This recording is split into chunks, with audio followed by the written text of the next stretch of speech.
Islam itu iman, iman itu Islam. Mukmin itu muslim, muslim itu mukmin. Gak ada orang mukmin tetapi gak muslim. Juga tidak ada orang muslim tetapi tidak mukmin. Itu gak ada. Lidah dipegang, kemudian bicara. Bisa apa enggak? Gak bisa. Lidah dipegang, Rasulullah memegang lidahnya. Kemudian Rasulullah bersabda. Bagaimana itu?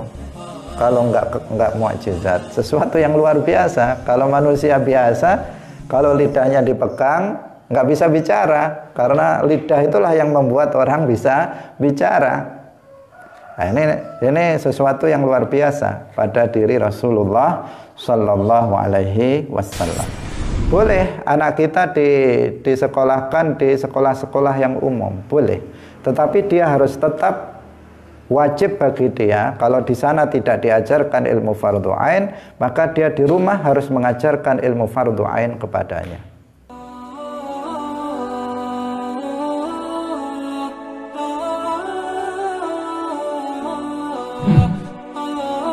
Assalamualaikum warahmatullahi wabarakatuh. Kita akan melanjutkan hadis yang ke-29 yang kemarin belum selesai kita bahas, dan insya Allah nanti akan kita lanjutkan pada hadis yang ke-30. Mari kita baca. Tsumma qala, saya baca terlebih dahulu hadisnya dari awal secara lengkap. An Mu'adz bin Jabal radhiyallahu anhu qala, qultu ya Rasulullah akhbirni bi'amalin yudkhiluni al-jannah wa yuba'iduni minan nar. Qala laqad sa'alta an 'azimin wa innahu la yasirun 'ala man yassarahu Allahu 'alaihi. Ta'budullaha la tusyriku bihi syai'a wa tuqimus salata wa tu'tiz zakata wa tasumu ramadan wa tahujjul baita. Thumma qala ala adulluka ala abwabil khair as-sawmu junnatun wa sadaqatu tutfi'ul khati'ata kama yutfi'ul ma'un nara wa salatu rajuli min jawfil layli thumma tala tatajafa junubuhum 'anil madaji'i hatta balagha ya'malun. Thumma qala, nah sekarang ini kita sampai sini. Thumma qala ala ukhbiruka bi ra'sil amri, nuli dawuh sapa Kanjeng Nabi, ala ukhbiruka ana ta ora aweh khabar sapa ingsun ing sira bi ra'sil amri kelawan pokoke utawa sirahe perkara, tegese pokoke perkara, wa amudihi lan saka gurune perkara, wa dzarwati sanamihi lan puncak punuke perkara. Qultu, ngucap sapa ingsun Mu'adz bin Jabal, bala inggih ya Rasulullah, duh Kanjeng Rasulullah. Qala dawuh sapa Kanjeng Nabi, ra'sul amri al-islamu, ra'sul amri utawi pokoke perkara iku al-islamu Islam, wa amuduhu lan utawi saka gurune perkara iku as-salatu salat, wa dzarwatu sanamihi lan puncak punuke al-amr iku al-jihadu jihad. Summa qala, nuli dawuh sapa Kanjeng Nabi, ala ukhbiruka, ana ta ora aweh khabar sapa ingsun ing sira bimalaki dzalika kelawan perkara kang nguwataken mangkono-mangkono kang wis kasebut kullihi ya sekabehane dzalika. Qultu ngucap sapa ingsun bala inggih ya Nabi Allah hek nabine Gusti Allah. Fa akhadha mongko mundut sapa Kanjeng Nabi bilisanihi kelawan lisane Kanjeng Nabi. Wa qala lan dawuh sapa Kanjeng Nabi kuffa jaga sapa sira ajaka alaika ing atase sira hadza ing iki tegese lisan. Qultu ngucap sapa ingsun ya Nabi Allah ho Kanjeng Nabi wa inna la mu'akhadzuna bima natakallamu bihi wa innalan sak temene kita iku la mu'akhadzuna yakti den hukum sapa kita bima kelawan barang natakallamu kang ngucap sapa kita bihi kelawan ma. Faqala mongko dawuh sapa Kanjeng Nabi sakilatka ummuka tegese waspada sira he Mu'ad wa hal yaqubu lan ana ta nyungkuraken annasa ing menungsa finnari ing dalem neraka ala wujuhihim ing atase pira-pira wajahe annas au qala utawa ngucap sapa rawi ala manakhirihim ing atase pira-pira irunge annas apa illa hasaidu alsinatihim kejaba hasil panene pira-pira lisane annas, maksudnya hasil ucapannya manusia itu. Rawahu ngriwayataken ing hadis sapa Tirmidzi Imam Tirmidzi wa qala lan dawuh sapa al Imam At-Tirmidzi hadisun utawi hadis iku hadisun hadis hasanun kang hasan sahihun utawa sahih. Pemirsa yang dirahmati oleh Allah Subhanahu wa taala, dalam lanjutan hadis yang ke-29 Rasulullah Shallallahu Alaihi Wasallam bersabda kepada Mu'ad bin Jabal, perawi hadis ini, maukah kamu saya beritahu tentang pokok dari suatu perkara? Pokok dari suatu perkara, kepala dari suatu perkara. Kepala artinya sesuatu yang paling pokok, yang paling penting, yang paling mendasar. Wa amudihi, dan tiang dari suatu perkara. Wa dzarwati sanamihi, dan puncak dari suatu perkara. Kemudian Sayyidina Mu'ad berkata, iya wahai Rasulullah. Kemudian Rasulullah bersabda, Ra'sul amri al-Islam, kepala atau pokok dari suatu perkara, perkara agama maksudnya adalah Islam. Sedangkan tiangnya adalah sholat dan puncaknya adalah jihad. Pemirsa yang dirahmati oleh Allah Subhanahu wa taala, Rasulullah dalam hadis ini menjelaskan bahwa pokok dari perkara agama itu Islam. Islam ini bagaikan kepala. Kalau misalnya manusia ataupun binatang, maka kedudukan dari Islam itu bagaikan kepala. Misalnya unta, Islam itu adalah kepalanya. Yang unta atau binatang apa saja itu tidak bisa hidup tanpa kepala. Nah, berarti kepala ini adalah sesuatu yang terpenting. Nah, sesuatu yang terpenting dari manusia, juga binatang-binatang, itu adalah kepalanya. Jika kepalanya itu nggak ada, dipastikan dia mati. Jika kepalanya ada, tangannya yang nggak ada masih bisa hidup. Jika kepalanya masih ada, kakinya masih kakinya nggak ada, masih bisa hidup. kepalanya masih ada, matanya buta, masih bisa hidup. Tetapi kalau sudah kepalanya nggak ada, maka itu mati. Karena itu untuk menyembelih binatang itu apa? Dipotong kepalanya. Karena apa?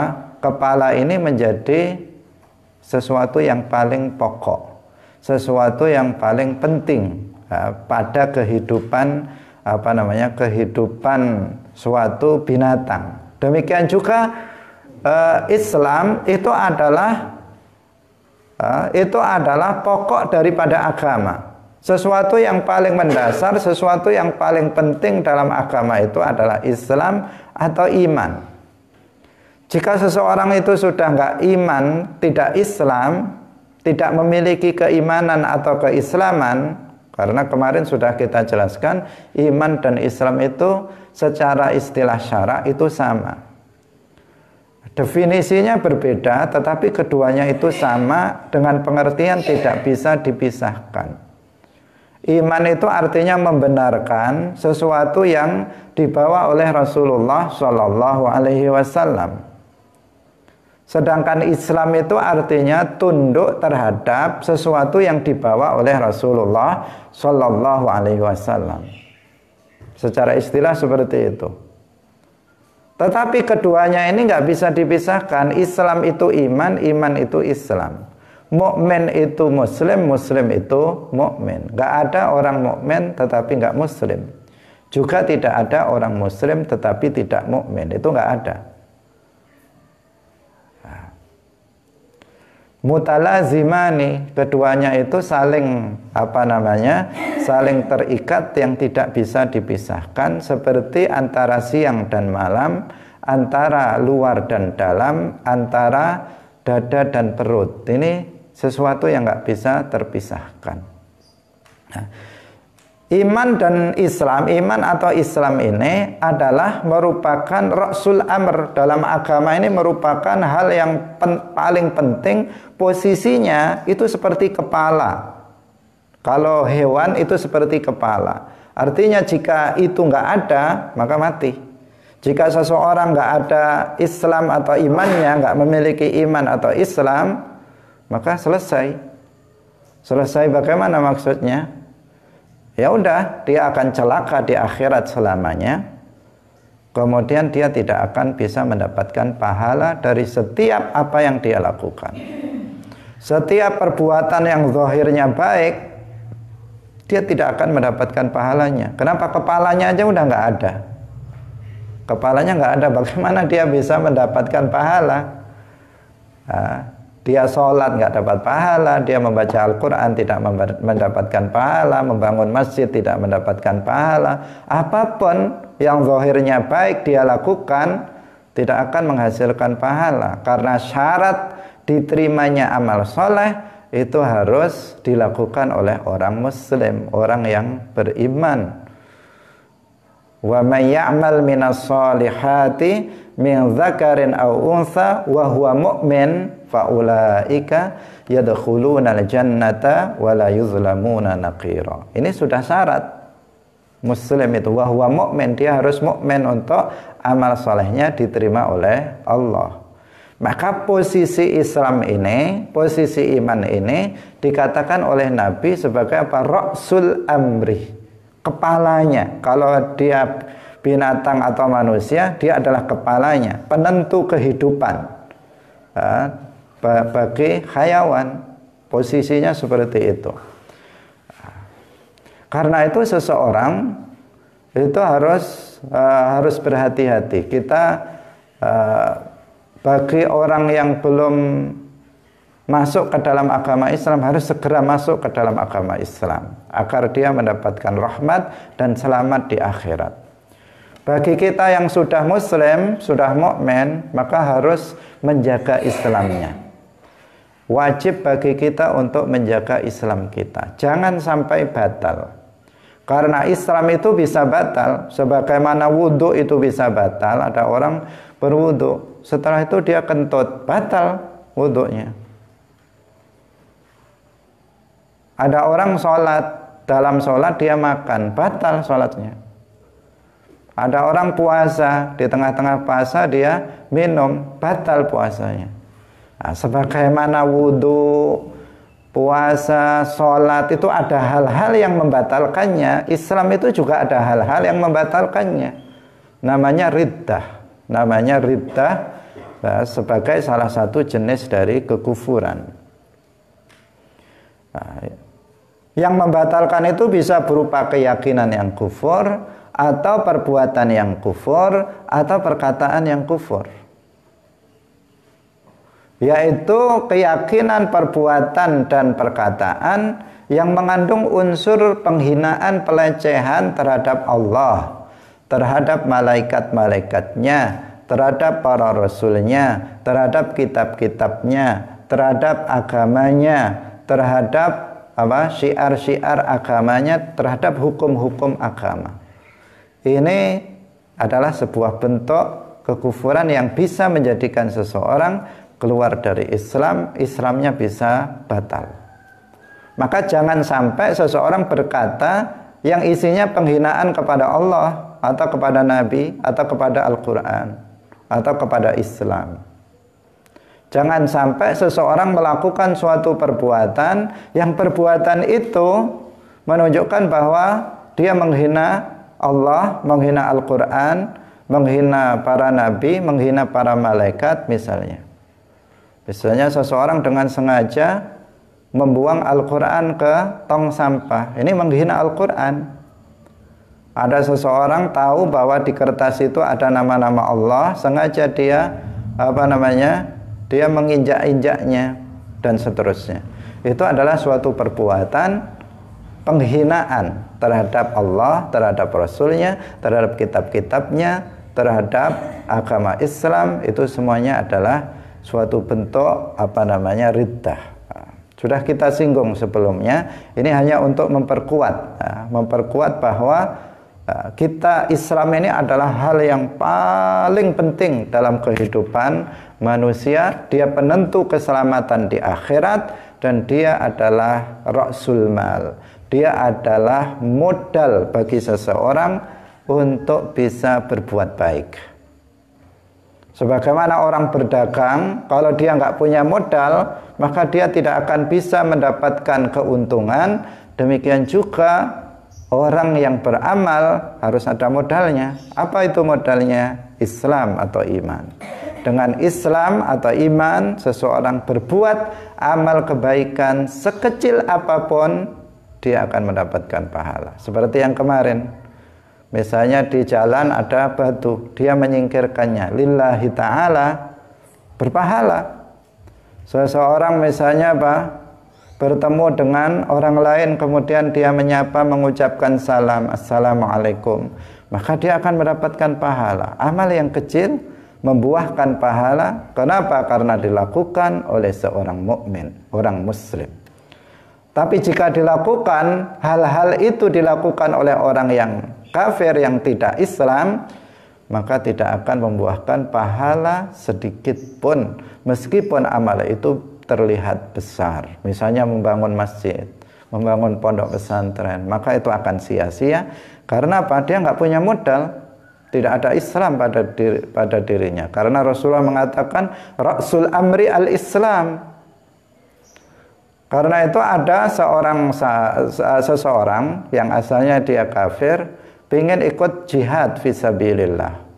Datang kepada Rasulullah, wahai Rasulullah, ini saya langsung perang saja atau saya masuk Islam dulu? Dia pengennya langsung ikut perang. Kemudian Rasulullah mengatakan kepada laki-laki ini, aslim thumma qatil. Kamu masuklah Islam terlebih dahulu, setelah itu baru ikutlah perang. Kemudian fa'aslama, kemudian laki-laki ini masuk Islam, thumma qatala, kemudian orang ini habis masuk Islam langsung ikut perang, fakutila, kemudian dia terbunuh dalam perang itu. Dia belum banyak melakukan amal, dia masuk Islam, terus perang, mati dalam peperangan itu. Apa sabda Rasulullah Sallallahu Alaihi Wasallam? Beliau bersabda, amila qalilan wa ujira katsiran. Dia beramal dengan amal yang sedikit, belum banyak amal yang dia lakukan, hanya jihad, tetapi dia diberikan pahala yang sangat agung. Kenapa? Karena dia memperoleh kematian mati syahid fi sabilillah. Pemirsa Madu TV yang dirahmati oleh Allah Subhanahu wa taala, seandainya laki-laki itu langsung ikut perang sebelum masuk Islam kemudian terbunuh di situ, maka akan sia-sia. Apa yang dia lakukan berupa perang itu akan sia-sia.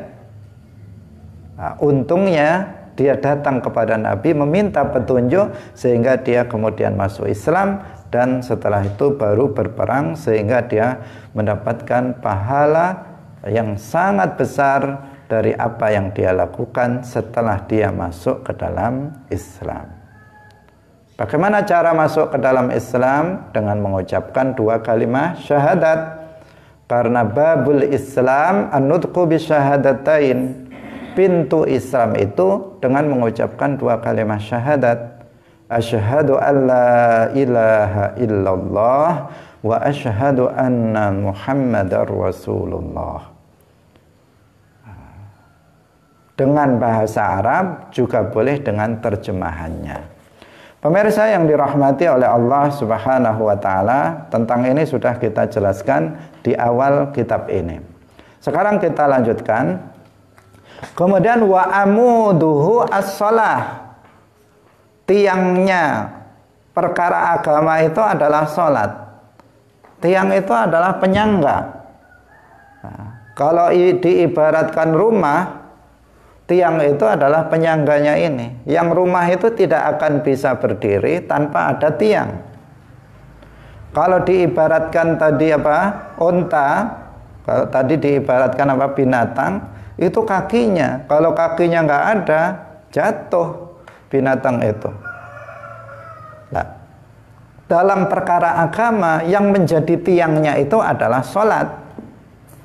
Karena itu sholat adalah di antara hal yang terpenting setelah iman. Setelah kepala maka kaki. Itu menjadi hal yang terpenting berikutnya. Nah, sehingga para ulama menjelaskan bahwa afdalul a'mali alal itlaq, amal perbuatan yang paling utama secara mutlak itu adalah iman. Baru kemudian yang nomor 2, amal perbuatan yang paling mulia setelah iman yang nomor 2 adalah sholat. Nah, sholat yang dimaksud adalah sholat 5 waktu, sholat maktubah, sholat yang diwajibkan. Nah, sehingga di dalam hadis itu disebutkan, dalam hadis yang lain disebutkan as-sholatu imaduddin. Sholat itu adalah tiangnya agama. Faman aqamaha faqad aqamad-din. Barang siapa yang menegakkan sholat, maka dia telah menegakkan agamanya. Wa man hadamaha, barang siapa yang merobohkan sholat, artinya dia tidak melakukan sholat, faqad hadamad-din, maka dia telah merobohkan agama dia. Robohlah agama dia. Dia orang Islam tetapi nggak sholat 5 waktu, maka robohlah agama dia. Kenapa? Karena sholat adalah kewajiban yang paling utama, dan di akhirat kelak pada hari kiamat sholat adalah penentu keselamatan, salah satu penentu setelah iman, penentu keselamatan seseorang. Kenapa? Karena sholat adalah amal perbuatan yang pertama kali dihisab. Amal perbuatan yang pertama kali ditanyakan adalah sholat 5 waktu yang kita lakukan. Sholat zuhur, asar, maghrib, isya, subuh. Itu yang akan ditanyakan pertama kali sebelum yang lainnya.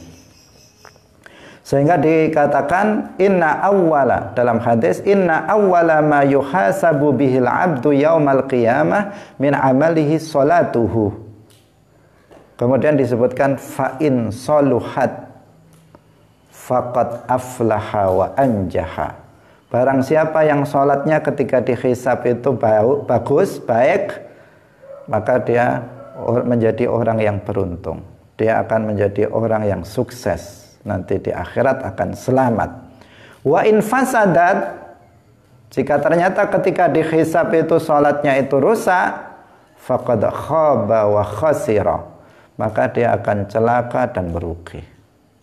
Jadi ini penentu. Penentu dari berikutnya. Jika di awal dihisab salatnya saja sudah berantakan, wah ini semua amalnya akan berantakan, karena salat ini menjadi parameter. Kalau orang itu salatnya tertib, maka dalam kehidupan yang lainnya juga tertib. Tetapi jika salatnya sudah porak-poranda, sudah hancur, maka amal yang lain juga seperti itu, karena ini menjadi salat menjadi parameternya. Dia adalah imaduddin, amudu ad-din, dia adalah tiang daripada agama. Karena itu jangan sekali-kali kita meninggalkan salat 5 waktu. Berikutnya, wa dzarwatu sanamihi al-jihad. Puncak daripada perkara agama itu adalah jihad. Ini diibaratkan sanam itu adalah apa? Punuk. Sanamun itu artinya adalah punuk. Punuk itu kalau onta, kalau atau sapi misalnya, itu yang di belakang kepala yang menonjol ke atas, itu namanya punuk. Bagian yang paling tinggi dari binatang itu sanamun. Jadi kalau diibaratkan binatang, maka jihad adalah punuknya. Dia adalah punuk yang bagian atas, berarti yang tertinggi di sini adalah jihad. Karena tidak ada jihad fisabilillah ini, tidak dikatakan tidak ada amalan yang bisa menandingi pahalanya, yang tidak ada amalan yang bisa menandingi pahala daripada jihad. Enggak ada. Karena pernah diriwayatkan oleh sahabat Abu Hurairah, ada seorang laki-laki bertanya, "Wahai Rasulullah, tunjukkan kepadaku suatu amal yang pahalanya itu bisa menandingi jihad." Rasulullah mengatakan, "Aku tidak menemukannya. Saya enggak menemukan amalan yang pahalanya itu melebihi jihad fisabilillah." Jadi ini tidak berarti jihad adalah amal yang paling utama. Tadi kita katakan amal yang paling utama adalah iman. Kemudian setelah itu salat, setelah itu puasa Ramadan. Nah, jadi suatu amal itu punya maziyah, punya keutamaan berupa pahala. Misalnya orang yang haji, maka orang yang mendapatkan haji mabrur, maka tidak ada balasan baginya kecuali surga. Itu namanya apa? Maziyah, keutamaan. Apa namanya? Kelebihan dari suatu amal perbuatan. Tetapi dari itu tidak mempengaruhi pada keutamaan dari urutan keutamaan suatu amal. Suatu amal. Jihad itu dari sisi pahala tidak ada yang melebihinya. Kenapa? Orang yang mati syahid dalam peperangan melawan orang kafir, pertama dia langsung masuk surga. Kalau yang lain tidak, yang lain tidak langsung masuk surga, dia akan mendapatkan pahala di akhirat. Tapi orang yang mati syahid, ruhnya itu langsung masuk surga. Jasadnya di bumi, kemudian ruhnya langsung masuk ke dalam surga. Kalau yang lain tidak, dia rohnya diangkat ke langit, tetapi kemudian dikembalikan lagi ke dalam kuburnya, sehingga kemudian dia ditanya oleh malaikat Munkar dan Nakir dan seterusnya. Tetapi kalau orang yang mati syahid dalam peperangan, itu rohnya langsung masuk ke dalam surga, menikmati nikmat-nikmat surga. Sehingga orang yang mati syahid itu jasadnya tetap utuh. Karena apa?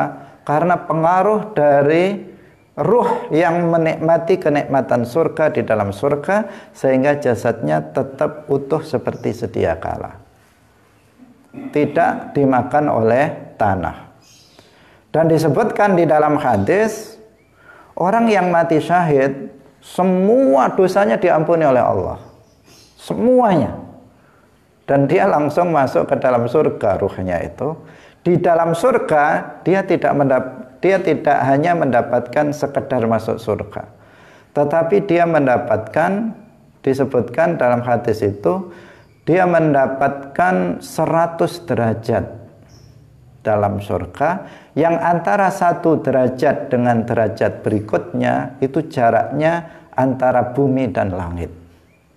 Artinya luar biasa. Maka nggak ada pahala dari suatu amalan yang melebihi jihad fisabilillah. Sehingga di dalam riwayat yang lain itu disebutkan, orang kalau mati itu orang soleh maksudnya, yang mati itu tidak pengen hidup lagi ke bumi, kecuali orang yang mati syahid. Yang lain ya sudah dia mendapatkan nikmat kubur, ya dia sudah menerima.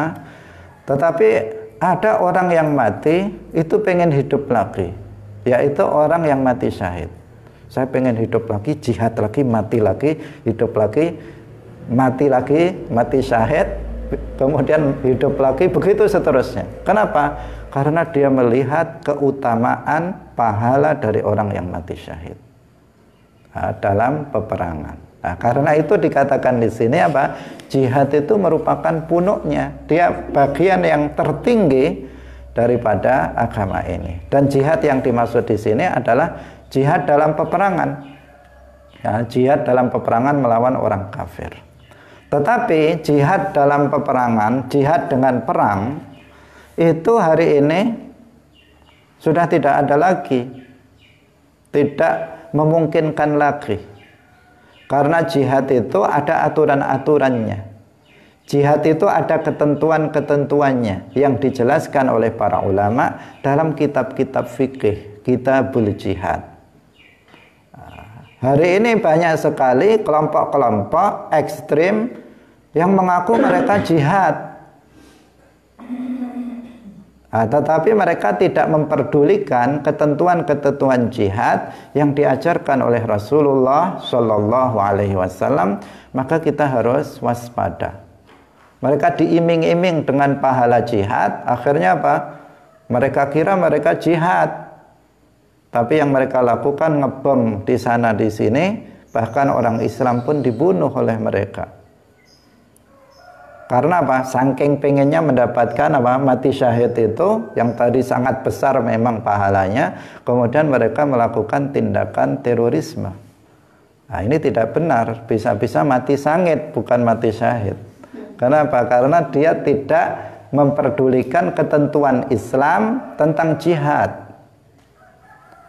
Pemirsa Madu TV yang dirahmati oleh Allah, karena itu jihad kita pada hari ini adalah jihad bil bayan, yaitu jihad dengan mengajarkan ilmu agama. Itu jihad. Jihad itu ada dua, ada jihad dengan senjata, ada jihad dengan ilmu. Jihad kita sekarang yang sangat dibutuhkan sekarang, ketika banyak musuh-musuh Islam, baik dari luar maupun dari dalam. Dari dalam maksudnya mereka mengaku Islam tetapi mengajarkan akidah-akidah yang menyimpang, seperti Wahabi, Hizbut Tahrir, Hizbul Ikhwan, Ahmadiyah dan lain-lain. Mereka mengatasnamakan Islam tetapi mengajarkan ajaran yang bertentangan dengan akidah Islam.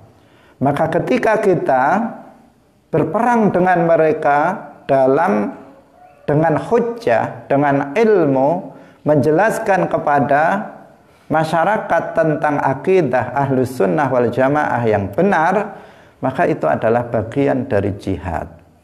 Itu adalah bagian dari jihad yang disebut dengan jihad bil bayan. Dan orang yang melakukan itu akan mendapatkan pahala orang yang mati syahid. Meskipun dia mati di atas di atas tempat tidurnya, maka dia akan mendapatkan pahala orang yang mati syahid. Rasulullah Shallallahu Alaihi Wasallam bersabda, al-mutamassiku bisunnati inda fasadi ummati lahu ajru syahid. Orang yang berpegang teguh terhadap ajaranku, sunnahku maksudnya apa? Ajaranku, akidah dan ahkam, ketika umat dalam kondisi rusak, maka dia akan mendapatkan pahala orang yang mati syahid. Apa tadi pahala orang yang mati syahid? Sudah kita sebutkan di depan. Dia akan mendapatkan itu. Maka ini jangan sampai tidak kita ambil. Bagian ini lebih mudah daripada kita perang fisik. Ini lebih mudah. Tetapi meskipun demikian sangat sedikit orang yang mengambil bagian dalam jihad bil bayan ini. Jihad dengan ilmu ini masih sedikit orang yang melakukannya, maka kita jangan sampai tidak mengambil bagian jihad ini. Kenapa? Karena mengingat pahalanya yang begitu agung, yang dia merupakan puncak daripada perkara agama ini. Pemirsa Madu TV kaum muslimin rahimakumullah, kita lanjutkan.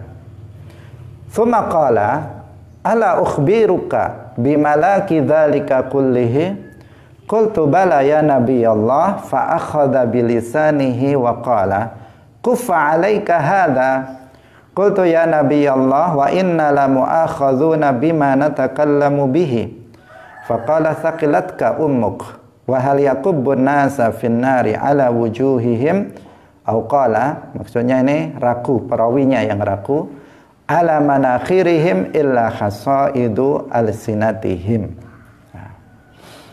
Rasulullah bersabda, maukah kamu saya beritahu tentang hal-hal yang bisa menguatkan itu semua, perkara agama yang sudah lewat itu, apa yang bisa menguatkan itu semua? Aku menjawab, ya wahai Rasulullah.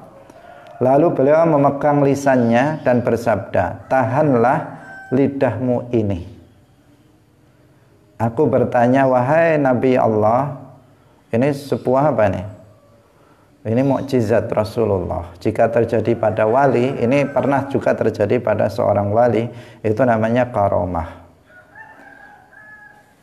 Lidah dipegang, kemudian bicara. Bisa apa enggak? Enggak bisa. Lidah dipegang, Rasulullah memegang lidahnya, kemudian Rasulullah bersabda, bagaimana itu? Kalau enggak mukjizat, sesuatu yang luar biasa. Kalau manusia biasa, kalau lidahnya dipegang, enggak bisa bicara, karena lidah itulah yang membuat orang bisa bicara. Nah, ini sesuatu yang luar biasa pada diri Rasulullah Sallallahu Alaihi Wasallam. Ada juga seorang wali yang melakukan itu, dan itu namanya karomah bagi beliau. Kemudian Rasulullah bersabda terhadap ketika memegang lisannya, jagalah ini atas kamu. Artinya kamu jagalah ini, lisan ini jagalah. Ini akan memperkuat agama. Nah. Kemudian Sayyidina Mu'ad berkata, wahai Nabi Allah, apakah kami itu diazab dengan sebab apa yang kami katakan? Faqala thaqilatka. Ini adalah sebuah ucapan yang artinya menunjukkan bahwa kamu harus waspada terhadapnya. Karena banyak orang yang masuk ke neraka disungkurkan di dalam neraka, itu akibat dari hasil dari ucapan lisan mereka. Artinya banyak orang, dalam hadis ini disebutkan, banyak orang masuk ke dalam neraka penyebabnya adalah lisan. Jadi banyak orang, kebanyakan orang itu masuk ke dalam neraka penyebabnya adalah lisan, karena dia tidak menjaga lisannya dari perkataan yang diharamkan.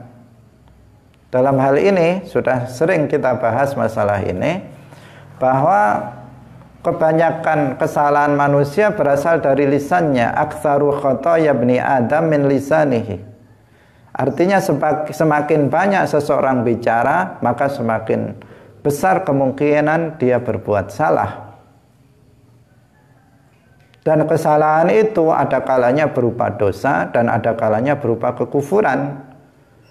Nah, jika kesalahan itu berupa kekufuran, maka Allah tidak akan mengampuninya. Jika kesalahan itu berupa dosa, maka Allah mengampuni bagi orang yang Allah kehendaki. Nah, tetapi itu adalah sesuatu yang membahayakan bagi seseorang. Nah, karena itu kunci sukses bagi seseorang dalam kehidupan, salah satunya dia harus memperbanyak diam. Nah, dalam sebuah hadis dikatakan alaika bitulis samti fa innahu matradatun lisyaiton wa aunun laka ala amri dinika. Kamu perbanyaklah diam, karena diam itu bisa mengusir setan dan menolong kamu dalam urusan agamamu. Jadi diam itu bisa mengusir setan. Setan itu bahasa kita sekarang apa? Nggak kerasan menunggu orang yang pendiam. Kenapa? Sulit untuk menjerumuskannya dalam kemaksiatan itu sulit. Kalau orang bicara itu enak setan. Nah, dia bicara langsung selewar, langsung dienggokkan kepada yang kemaksiatan, kesalahan-kesalahan. Mudah bagi setan untuk menyelewengkannya. Tetapi kalau orang diam saja, gimana ini cara menyelewengkannya itu kesulitan setan. Kenapa? Ya nggak ngomong-ngomong. Sementara dalam berkata ini, dalam seseorang ketika dia berkata, inilah momentum yang paling empuk bagi setan untuk menjerumuskan seseorang dalam kesalahan. Tapi kalau diam saja, wah, setannya bingung, gimana ini? Sulit ini. Makanya dikatakan mataradatun lisyaiton. Setan itu akan terusir dari dia, artinya dia akan pergi. Ngapain nunggu orang dia diam saja, nggak ngomong-ngomong, ya dia nggak akan dapat hasil karena tujuan setan itu adalah menyesatkan seseorang.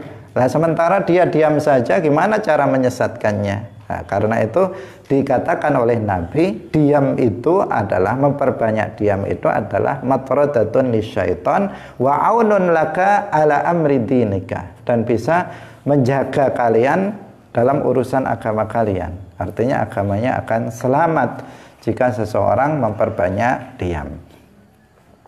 Dalam hadis yang lain disebutkan man yadman lima baina lihyaihi wa ma baina rijlaihi adman lahul jannah. Adman lahul jannah.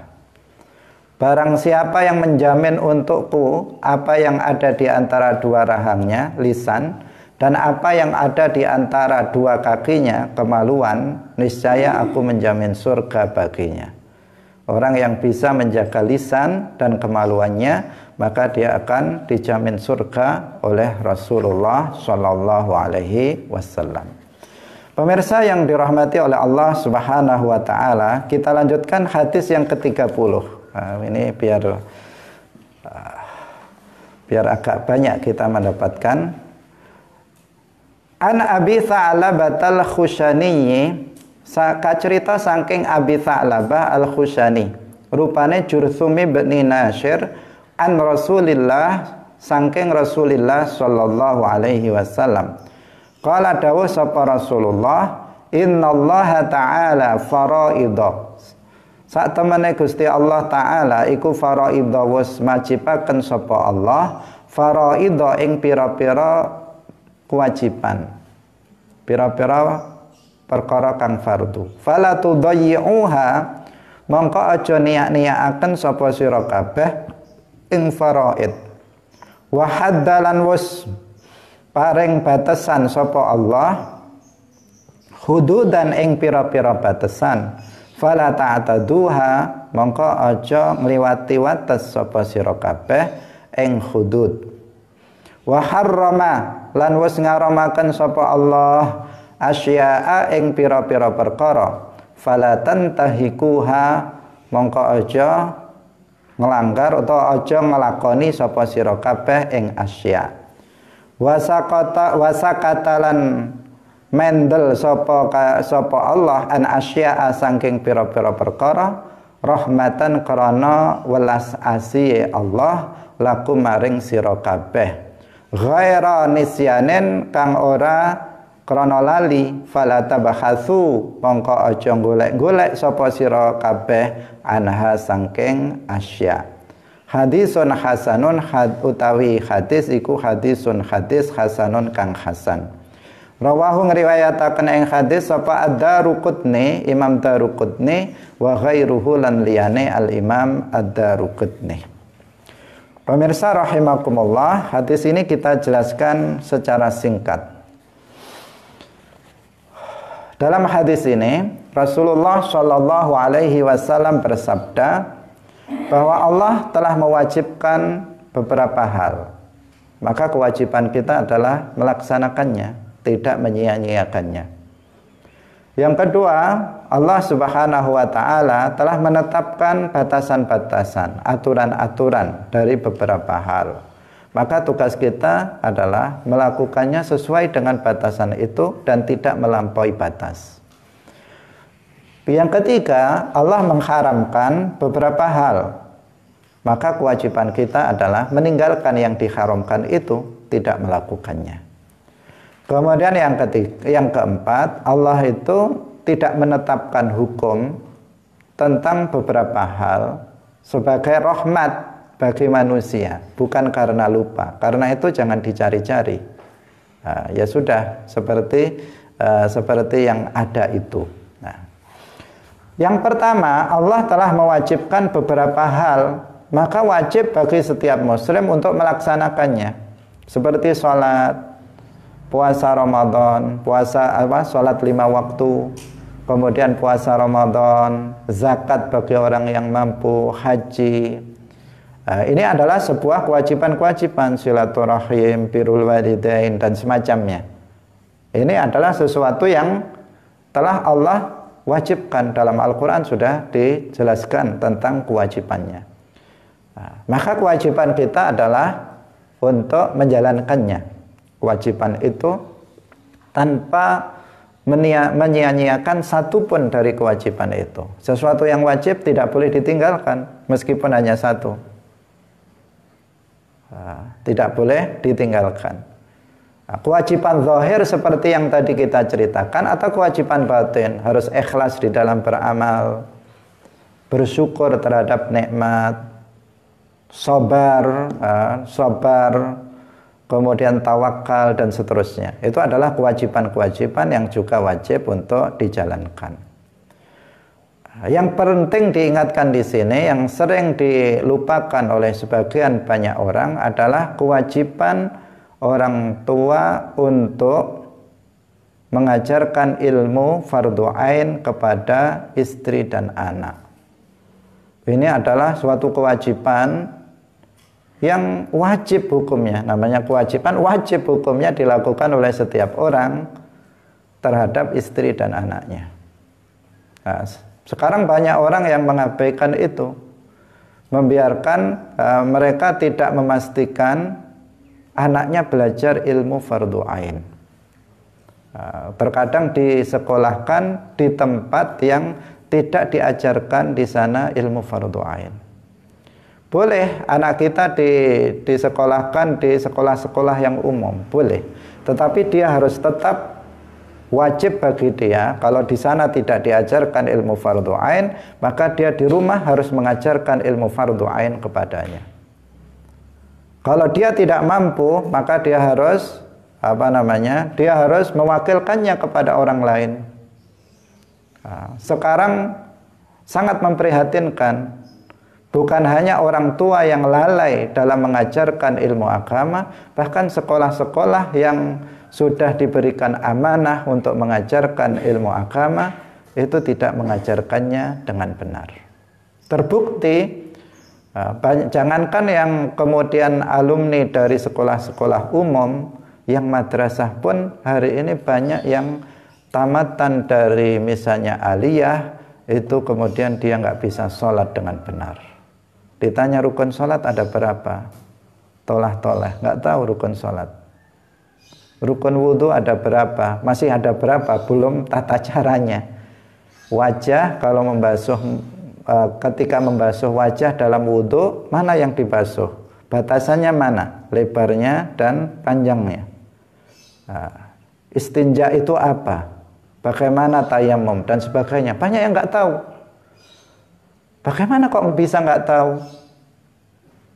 Sementara pelajaran itu sudah diajarkan mulai dari ibtidaiyah.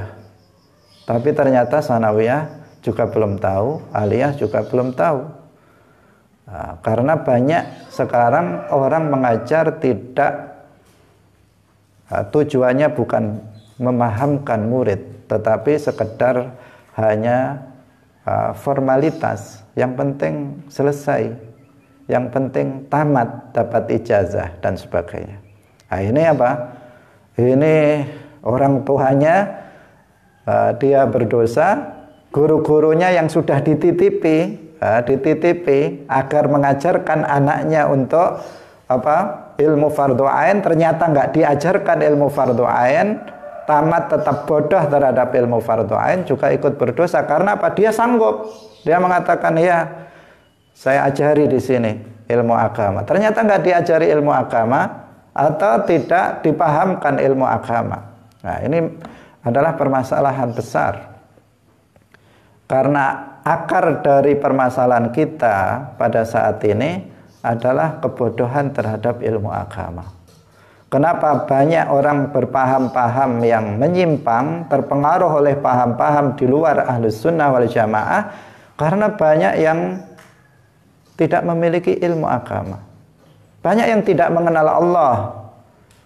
Sifat wajib bagi Allah banyak yang nggak tahu. Apa maknanya qiyamuhu binafsihi? Apa maknanya sifat qudrah? Apa maknanya sifat iradah? Banyak anak-anak kita yang nggak tahu tentang itu. Apa ya qudrah? Nggak tahu dia. Dari sisi maknanya, dalilnya, apalagi dia tidak mengetahuinya. Padahal ini adalah sesuatu yang fardhu ain, wajib bagi setiap muslim untuk mengetahuinya. Ma'rifatullah, mengenal Allah, untuk kebenaran iman dia. Tetapi dia tidak mempelajarinya. Dia hanya hafal wujud, kitam, baqa, mukhalafatul khawadisi sampai akhir hafal, tetapi nggak paham. Padahal yang terpenting di dalam belajar adalah faham. Karena Rasulullah bersabda, "May yuridillahu bihi khairan yufaqqihhu fid-din." Barang siapa yang dikehendaki kebaikan oleh Allah, maka Allah memberikan pemahaman kepada dia ilmu agama. Bukan Allah berfirman, maka Allah akan membuat dia hafal ilmu agama. Bukan begitu. Maka Allah akan membuat dia mengkhatamkan kitab-kitab yang banyak. Bukan begitu. Tetapi Rasulullah bersabda, maka Allah akan memberikan pemahaman kepada dia ilmu agama. Belajar kitab kecil, tetapi dia paham. Itu lebih baik daripada kemudian dia mengkhatamkan banyak kitab, tetapi dia tidak memahami apa yang dipelajarinya. Terkadang ini dalam agama ya, apalagi dalam yang lain, ilmu alat, nahwu, sharaf misalnya, yang itu hukumnya fardu kifayah bukan fardu ain. Terkadang sudah khatam alfiyah, ditanya mubtada khobar aja bingung, membaca kitab nggak bisa. Padahal seandainya dia memahami kitab jurumiyah saja, paham, itu dia sudah bisa membaca kitab sederhana, dia sudah bisa membacanya. Tetapi ini sudah tinggi, tetapi dia belum bisa memahaminya. Nah, ini adalah masalah kita yang kita, jadi harus diperhatikan, orang tua wajib mengajarkan ilmu fardhu ain kepada anaknya. Jika dia tidak mampu, maka dia harus mewakilkannya kepada guru, kepada ustadz, kepada ulama yang bisa mengajari anak kita ilmu agama. Jangan seseorang tidak melakukannya karena ini apa? Kewajiban faraid ini. Fala tudayyi'uha, maka jangan sia-siakan kewajiban ini. Jika kalian menyia-nyiakan kewajiban ini, maka jelas dia jatuh kepada dosa. Nah, ini saya sampaikan karena ini yang sering dilalaikan. Kalau sholat, puasa, Ramadan, alhamdulillah kebanyakan kita sudah memperhatikan itu sebuah kewajiban. Tetapi mengajari anak ilmu fardu ain, banyak orang tua yang menyia-nyiakannya. Nah, banyak orang tua yang menganggapnya tidak wajib, padahal itu adalah sesuatu yang wajib. Nah, karena itu pendidikan adalah sesuatu yang harus diperhatikan oleh orang tua. Pemirsa yang dirahmati oleh Allah Subhanahu wa taala, waktu telah habis. Insyaallah kita lanjutkan besok. Ini penjelasan hadis yang ke-30 juga belum selesai. Nah, insyaallah kita lanjutkan besok pagi. Semoga bermanfaat. Barakallahu fikum. Wallahul muwaffiq ila aqwamit thariq.